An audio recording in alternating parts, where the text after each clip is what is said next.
Ya, selamat pagi mahasiswa. Selamat berjumpa lagi di semester yang baru. Hari ini kita akan mulai lakukan perkuliahan dari mata kuliah Sosiologi Industri. Namun sebelum kita melakukan perkuliahan, dosen wajib melakukan kontrak kuliah bersama mahasiswa. Oleh karena itu, ada beberapa ketentuan sesuai aturan akademik yang harus kita sepakati bersama, baik itu dosen maupun mahasiswa. Untuk itu, saya akan sampaikan buat kalian sehingga kalian bisa mematuhi sesuai dengan ketentuan-ketentuan yang sudah tercantum di dalam peraturan akademik yang ada di universitas kita. Yang pertama, mahasiswa wajib hadir di dalam kelas sebelum dosen masuk ruangan.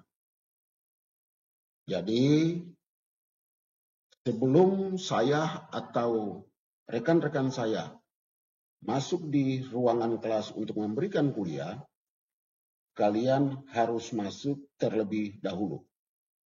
Yang kedua, apabila selama proses jam kuliah dosen tidak hadir dalam waktu 15 menit, maka mahasiswa boleh meninggalkan kelas kalau tidak ada pemberitahuan dari dosen yang bersangkutan.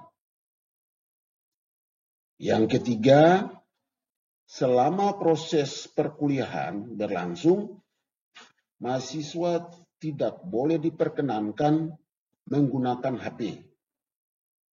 Jika didapati, dengan demikian maka mahasiswa yang bersangkutan akan dikeluarkan. Jadi, kita harus sepakat bersama. Saya sebagai dosen, Anda sebagai mahasiswa harus patuhi kesepakatan ini.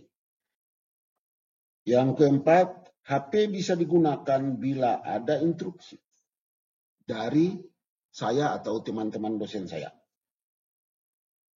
Yang berikut, jika nama mahasiswa tidak tercantum di dalam absen, maka mahasiswa yang bersangkutan tidak boleh menambah nama sendiri tanpa melalui si pengetahuan dosen dan tidak diperkenankan untuk mengikuti kuliah. Yang berikut, mahasiswa harus berpakaian rapi dan tidak menggunakan sendal, harus bersepatu. Kalau Anda masuk di ruangan dengan sendal, saya akan mengeluarkan Anda, karena ini sesuai dengan aturan akademik. Yang ketujuh adalah proses penilaian. Di dalam penilaian ini, penilaian pertama itu menyangkut kehadiran. Ini saya bagi menjadi 4 kategori. Kehadiran itu ada 20%, jadi kalau kuliah 14 kali, Anda tidak hadir sampai 10 kali, berarti Anda tidak memenuhi persyaratan untuk mengikuti ujian akhir. Itu adalah ketentuan. Yang berikut, tugas harian dan tugas akhir itu ada 25%. Ujian tengah semester 25% dan ujian akhir adalah 30%. Dengan demikian, dari komponen nilai ini, Anda sudah bisa memahami bahwa ketiga-tiga komponen ini ditambah dengan kehadiran harus dipatuhi oleh seorang mahasiswa. Itu yang perlu kita sepakat dalam perkuliahan kita ini. Selanjutnya, mata kuliah Sosiologi Industri ini bertujuan untuk mahasiswa mampu menjelaskan dan memahami konsep-konsep dasar sosiologi. Oleh karena itu, sebelum Anda mendapatkan mata kuliah atau mengikuti mata kuliah sosiologi industri, Anda semester pertama sudah mendapat mata kuliah pengantar sosiologi. Dengan demikian, kalau konsep dasar sosiologi Anda sudah memahami, ya, Anda sudah memahami. Tapi untuk tidak membuang waktu, proses perkuliahan pertama ini saya memberikan tugas buat Anda. Saya memberikan tugas buat Anda, Anda mencari konsep-konsep sosiologi menurut para ahli sebanyak 10, ya, sebanyak 10. Dan minggu depan Anda kumpulkan. Ini merupakan tugas harian sesuai dengan kontrak kuliah tadi. Sehingga jangan lagi saya menjelaskan pengertian-pengertian sosiologi atau konsep-konsep sosiologi secara mendasar buat kalian. Perhatian, mengingat waktu perkuliahan ini sangat terbatas dan perlu pemahaman materi yang cukup memadai, maka mahasiswa diharapkan untuk membaca dan memperdalam sendiri referensi buku-buku yang diantaranya sebagai berikut. Jadi Anda sudah lihat di PowerPoint, ada 3 buku sosiologi industri, Anda catat atau Anda foto, bisa pakai HP, Anda foto, sehingga menjadi referensi untuk Anda memperdalam konsep-konsep, metode-metode tentang sosiologi industri ini. Yang berikut, dari konsep sosiologi, maka kita akan masuk kepada sosiologi industri. Timbul pertanyaan kepada Anda, apa itu sosiologi industri? Dan sosiologi industri itu yang bagaimana? Jadi nanti Anda bisa melihat dari para ahli yang menurut kami ini juga menjadi tugas tambahan untuk Anda memperdalam tentang konsep sosiologi industri. Misalnya Weber menjelaskan tentang sosiologi industrinya bagaimana, lalu Emil Durkheim dan Karl Marx. Untuk itulah Anda juga diberikan tugas untuk bisa memasukkan pada minggu depan konsep-konsep dasar tentang sosiologi industri. Itu adalah beberapa upaya yang perlu kita sama-sama sepakati di dalam proses perkuliahan ini. Yang berikut, pengertian industri.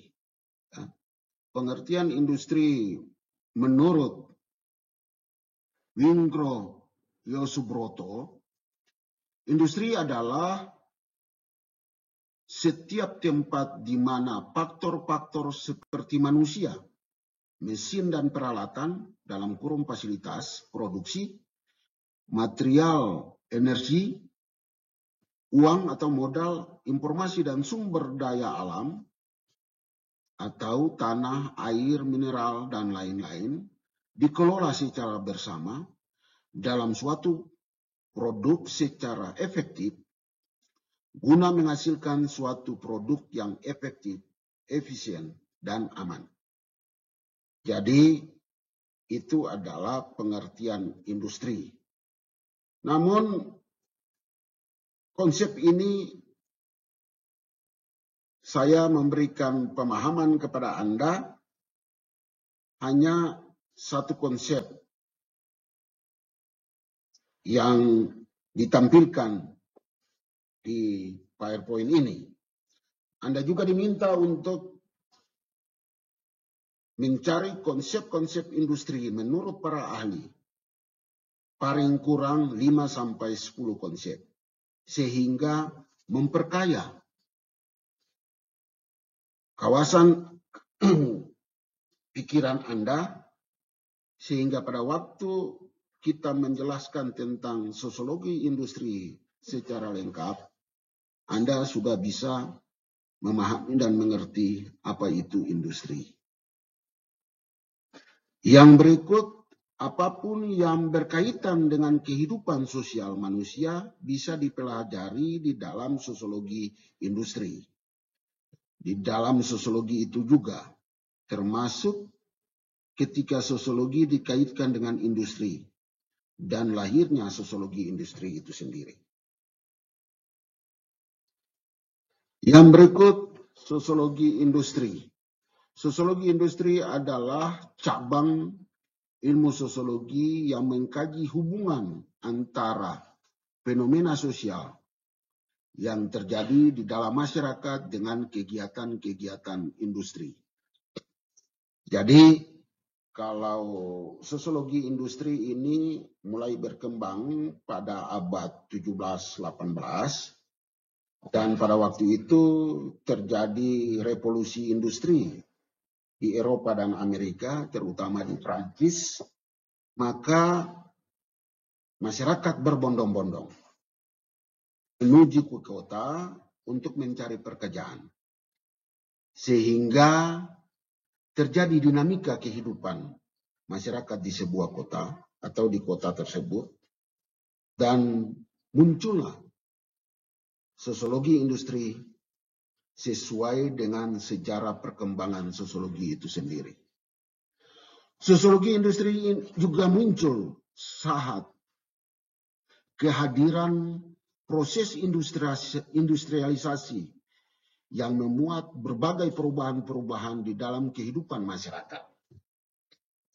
Jadi, kalau Anda lihat bahwa industri masuk di suatu daerah, terutama di suatu kota, maka terjadi berbagai masalah-masalah sosial, dan masalah sosial itu membawa perubahan sosial terhadap kehidupan masyarakat setempat.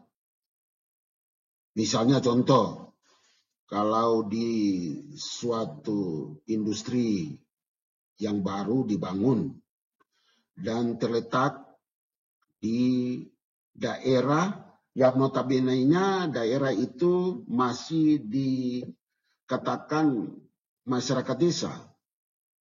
Tiba-tiba kebiasaan masyarakat pada waktu itu adalah pekerjaannya adalah petani, nelayan, dan sebagainya. Namun setelah industri ini dia muncul, maka terjadi perubahan-perubahan dalam pekerjaan-pekerjaan pada masyarakat yang bersangkutan. Dan pekerjaan itu bisa mereka masuk sebagai buruh, dan juga bisa, kalau mereka punya skillnya baik, bisa menjadi manajemen atau pimpinan atau subpimpinan pada industri yang bersangkutan. Yang berikut, hubungan masyarakat dengan industri sangat erat di era modern ini. Karena industri telah membuat berbagai perubahan sosial di dalam masyarakat. Jadi tahapan-tahapan perkembangan masyarakat itu kita bisa lihat mulai dari masyarakat nomaden, masyarakat pra-industri, masyarakat industri, dan sekarang ini sudah masuk kepada masyarakat yang dipengaruhi oleh modernisasi. Oleh karena itu, berbagai perubahan-perubahan yang sangat cepat memicu perkembangan suatu masyarakat dan juga memicu perkembangan bangsa dan negara. Kita ambil contoh di Indonesia. Kalau kita lihat industri sejak era Orde Lama, Orde Baru, dan era reformasi berbeda satu dengan yang lain, ya. Karena waktu Orde Lama masyarakat masih berpegang kepada industri, tapi lebih menitik beratkan kepada industri-industri yang ada, yang kita ketahui, yaitu industri home industry. Namun perkembangan selanjutnya bisa berkembang sampai kepada industri manufaktur dan sebagainya. Dan sekarang perkembangan bangsa dan negara ini, maka persaingan bangsa Indonesia dengan negara-negara di kawasan Asia, bahkan negara-negara berkembang, negara Indonesia sudah mengalami suatu pertumbuhan industri sudah semakin cepat. Salah satu contohnya yaitu industri kerajinan, industri pertanian, semuanya sudah komponen-komponen industri sudah bisa dibuat atau dibangun di Indonesia, dan seluruh proses industri itu bisa berjalan lewat kemampuan anak bangsa yang ada di Republik ini. Yang berikut, perubahan mata pencarian industri telah mengubah pekerjaan masyarakat yang semula didominasi oleh sektor agraris seperti petani, nelayan, beralih ke profesi sebagai tenaga kerja di pabrik, yang dalam hal ini kita kenal buruh pabrik. Ya, buruh pabrik. Dengan mempelajari sosiologi industri, maka akan didapatkan pengertian konsep mengenai kedudukan dan peranan manusia, baik secara individu atau kelompok, dalam kehidupan di lingkungan industri. Kalian bisa lihat gambar di depan ini, di PowerPoint ini. Jadi suatu industri itu harus ada kerjasama antara satu dengan yang lain. Masing-masing membagi pekerjaan sesuai dengan tugas yang diberikan oleh seorang manajer, dan mereka bekerja sesuai dengan bidang tugas mereka. Yang berikut, jadi objek kajian sosiologi industri, yaitu masyarakat pekerja yang mempunyai keterkaitan dengan aktivitas industri, yang di dalamnya termasuk hubungan antara manusia untuk melakukan pekerjaan. Jadi, industri ini adalah benda mati, tapi yang menggerakkannya adalah manusia. Manusianya adalah terdiri dari individu-individu. Oleh karena itu, kalau tidak ada kerjasama yang baik di dalam satu industri, maka industri itu tidak bisa berjalan dengan baik. Disitulah letak sosiologi industri. Dan di dalam sosiologi industri itu ada prinsip-prinsip dasar tentang sosiologi industri. Yang pertama, objek kajian sosiologi industri adalah masyarakat kerja yang selalu dihubungkan dengan aktivitas industri. Di dalamnya termasuk hubungan antara manusia dalam rangka melakukan pekerjaan. Jadi, kalau sosiologi industri melihat masyarakatnya adalah masyarakat industri, bukan masyarakat gelandangan, bukan masyarakat desa, ya.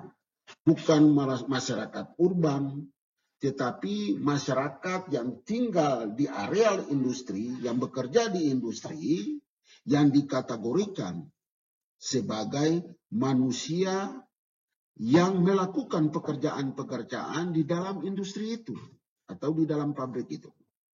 Jadi itu adalah objek kajian industri yang pertama. Yang berikut, pekerjaan pun bervariatif dalam perpindahan kerja atau jabatan maupun tingkat kepuasan, kesempatan maupun monetisme atau risiko maupun upah yang dihadapkan. Jadi yang dikatakan bahwa objek kajian sosiologi tidak lain dan tidak bukan adalah manusia yang ada di dalam industri itu. Kalau manusia yang ada di dalam industri itu, mereka mempunyai peranan masing-masing, yang satu berbeda dengan yang lain, sesuai dengan tanggung jawab. Dan tanggung jawab itu dapat ditingkatkan dengan upah apabila individu di dalam industri ini atau manusia di dalam sebuah industri ini dia punya tanggung jawab lebih besar, maka upahnya juga lebih besar dari individu yang lain, walaupun mereka itu bekerja di dalam industri itu bersama-sama, tetapi tanggung jawabnya berbeda. Jadi itu adalah objek kajian industri. Yang berikut menyangkut materi yang dipelajari dalam kajian ini meliputi peranan industri di dalam perubahan sosial, aktivitas yang berhubungan dengan kegiatan-kegiatan produksi, distribusi dan konsumsi, hubungan industri dengan berbagai struktur masyarakat. Jadi sangat luas dan sangat kompleks kalau kita mempelajari sosiologi industri dilihat dari prinsip-prinsip dasar sosiologi itu sendiri. Misalnya, saya kasih contoh, hubungan dengan kegiatan produksi dan distribusi. Jadi individu-individu yang bekerja di dalam perusahaan atau di dalam industri itu, dia tidak melakukan distribusi di luar industri itu, tetapi ada individu-individu lain atau kelompok lain yang mempunyai tugas untuk melakukan distribusi kepada konsumen, ya, kepada konsumen. Dan hubungan industri itu dengan berbagai struktur masyarakat. Jadi pada prinsipnya suatu industri mau melakukan suatu pekerjaan tidak lain dan tidak bukan adalah untuk kepentingan masyarakat. Karena kalau industri itu dibangun tidak melihat kepentingan dan kebutuhan dari masyarakat, maka industri itu dia tidak berkembang. Dia akan mati apabila suplai dari atau permintaan dari konsumen tidak ada, sehingga industri itu tidak bisa mensuplai barang-barang yang diciptakan atau dikerjakan oleh industri itu sendiri. Itu adalah hubungan industri dengan struktur masyarakat yang ada di suatu daerah maupun suatu masyarakat. Yang berikut, sosiologi industri juga membahas pula tentang jenis-jenis masyarakat yang terlibat baik langsung maupun tidak langsung. Di dalamnya aktivitas dan eksistensi organisasi. Jadi, misalnya saya ambil contoh begini, di dalam satu industri, ada manajer, ada direktur. Namun direktur itu ada direktur operasional, direktur pengawasan, dan lain-lain. Mereka itu memainkan peranan dan fungsi sesuai dengan tanggung jawabnya. Dan di bawah dia itu ada buruh dan lain-lain. Disitulah sosiologi industri berperanan untuk menjalankan organisasi di dalam industri itu sendiri. Yang berikut, prinsip-prinsip yang berikut yaitu metode pengkajian sosiologi industri. Ya. Kalau kita berbicara tentang metode pengkajian sosiologi industri, menurut George Terry, dia mengkaji sosiologi industri melalui pendekatan kuantitatif. Pendekatan ini menitik beratkan pada penggunaan proses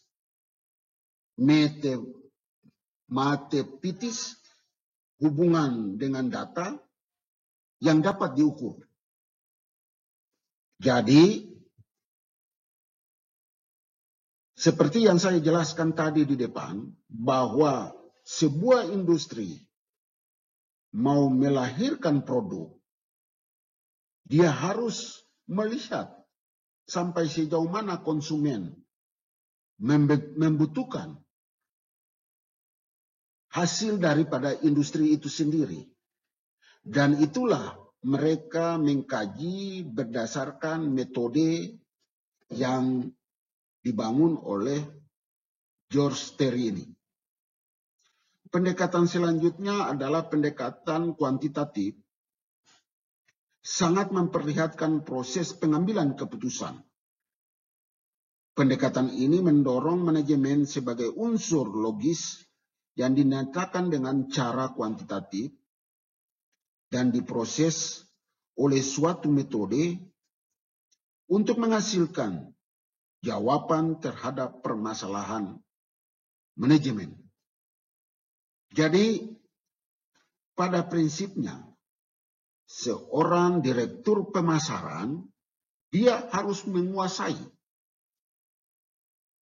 proses pemasaran sehingga dia bisa menyampaikan kepada direktur produksi agar setiap waktu perusahaan kita harus mengeluarkan produk sesuai dengan kebutuhan dan permintaan dari konsumen yang bersangkutan. Sehingga industri ini dia bisa berjalan setiap waktu. Ya, industri ini dia berjalan sesuai dengan kebutuhan-kebutuhan masyarakat itu sendiri. Selanjutnya, yang ketiga yaitu fokus dan cakupan sosiologi industri. Kalau kita berbicara tentang fokus, sosiologi memusatkan perhatian kepada tindakan-tindakan manusia yang terbingkai dalam sejumlah aturan-aturan yang dibangun oleh sekumpulan manusia itu sendiri. Jadi kalau kita berbicara tentang manusia yang ada di dalam satu industri, manusia-manusia tersebut harus mentaati aturan-aturan yang dibangun oleh industri itu sendiri. Sehingga tindakan-tindakan yang dia lakukan, baik dengan teman maupun dengan manajemennya, harus sesuai dengan norma-norma yang berlaku di dalam industri itu sendiri. Jadi ini merupakan nilai dasar dari sosiologi industri itu sendiri. Karena kalau kita berinteraksi antara sesama individu di dalam industri itu, ada norma-norma yang harus dipatuhi di dalam industri itu sendiri. Yang notabene-nya kita namakan organisasi itu sendiri. Fokus yang berikut yaitu tindakan manusia juga terbingkai di dalam struktur sosial. Namun sosiologi juga menghasilkan aspek dinamis dari tindakan individu yang mempunyai kemungkinan untuk mengelola tindakan perspektif dan membuat sosiologi bersifat ganda. Ya, kalau kita berbicara tentang tindakan manusia, kita tidak lepas dari paradigma sosiologi. Ya, kita tidak bisa lepas dari paradigma sosiologi. Karena kenapa demikian? Karena di dalam paradigma sosiologi itu kita bisa kemukakan ada paradigma fakta sosial, paradigma sistem sosial, dan paradigma perilaku sosial. Dari situlah interaksi yang berhubungan dengan tindakan manusia tidak bisa terlepas dari paradigma sosiologi. Perkembangan sosiologi tidak dapat dilepaskan dari pemikiran para tokoh-tokoh klasik. Jadi, yang tadi saya jelaskan itu adalah paradigma yang dikemukakan oleh Durkheim dan Weber, begitu juga Karl Marx. Itu adalah tokoh-tokoh klasik yang kita jumpai dalam kita mempelajari sosiologi, ya, baik itu sosiologi industri maupun sosiologi yang lain. Yang berikut yaitu sistem produksi. Di dalam sosiologi industri kita juga dapat mempelajari atau melihat sistem produksi. Sistem produksi ini adalah primer, banyak terdapat pada masyarakat agraris. Biasanya terdiri dari suatu keluarga luas yang terdiri dari generasi pertama sampai generasi berikutnya. Kalau industri yang berkategorikan masyarakat agraris, ya itu lebih dikenal dengan masyarakat yang mempunyai keluarga, baik itu keluarga inti maupun keluarga luas. Dan mereka lebih mengembangkan tenaga-tenaga manusia, tapi di dalam kelompok-kelompok masyarakat yang kita kenal di negara kita, yaitu keluarga. Ya, yaitu keluarga. Dan biasanya keluarga-keluarga itu dia mengerjakan, dia punya anggota-anggota keluarga, baik itu laki-laki maupun perempuan. Misalnya contoh, kalau masyarakat agraris, mereka mau menanam padi, biasanya ditugaskan oleh kaum perempuan. Sedangkan kalau mau membajak, itu diberikan tugas oleh kaum laki-laki. Kalau itu adalah industri agraris atau masyarakat agraris. Yang berikut, kedudukan mereka dalam pekerjaan ditentukan oleh pertalian darah dan pembagian kerjanya rendah. Hanya berdasarkan jenis kelamin. Jadi tadi saya sudah jelaskan, yang pertama dan kedua ada mempunyai kaitan, ya. Ada mempunyai kaitan yang sangat erat di dalam pembagian kerja, ya, di dalam pembagian kerja. Kalau di dalam pemikiran Durkheim, masyarakat itu dibagi menjadi pembagian kerja itu yaitu pembagian kerja secara organik dan mekanik, ya. Jadi kalau masyarakat sudah terbagi seperti itu, maka di dalam kehidupan masyarakat dia harus menjalankan norma atau aturan sesuai dengan kehidupan masyarakat yang bersangkutan. Yang berikut yaitu seluruh hasil produksi untuk kepentingan konsumsi dan juga persediaan untuk paceklik dan barter dengan kebutuhan yang tidak dapat diproduksi sendiri. Sistem produksi lebih ditunjukkan pada ketercukupan sandang dan pangan. Jadi kalau masyarakat agraris lebih diutamakan yaitu hasil produksi adalah untuk kepentingan konsumsi. Namun mereka juga harus menyimpan pada waktu musim-musim paceklik. Karena kenapa? Ada musim-musim tertentu yang mereka tidak bisa melaut atau bertani. Oleh karena itu, hasil panen mereka harus simpan. Sehingga apabila musim paceklik, mereka bisa mengkonsumsi hasil pertanian atau hasil perikanan yang mereka sudah menyimpan. Yang berikut, seluruh hasil produksi untuk kepentingan konsumsi sudah. Sistem ini sebagian besar tergantung pada pihak lain karena tanah yang dikerjakan bukan milik sendiri atau pertimbangan keamanan.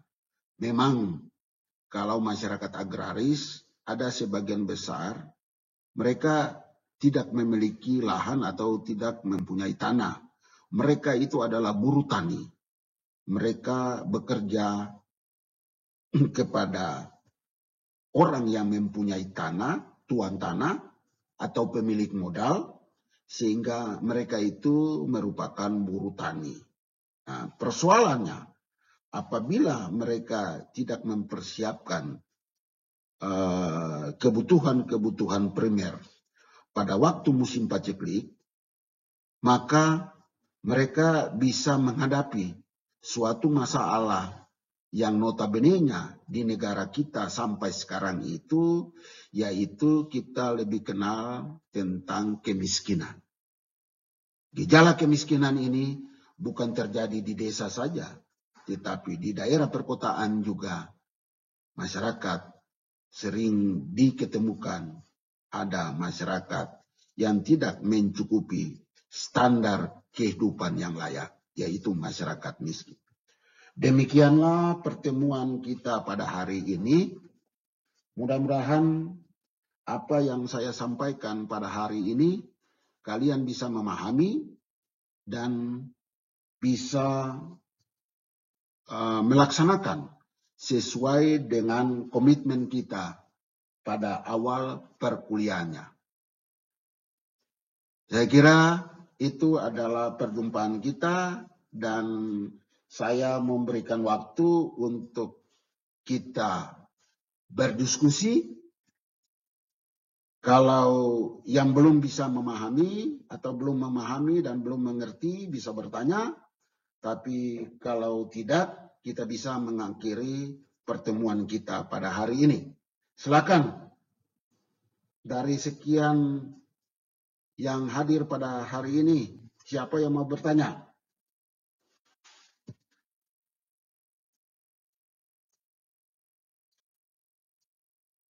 Oke, berarti apa yang disajikan pada hari ini kalian sudah sangat memahami sehingga tidak mau bertanya. Oleh karena itu saya tutup pertemuan kita pada hari ini dan minggu depan kita akan berjumpa pada kuliah selanjutnya. Sekian dan terima kasih.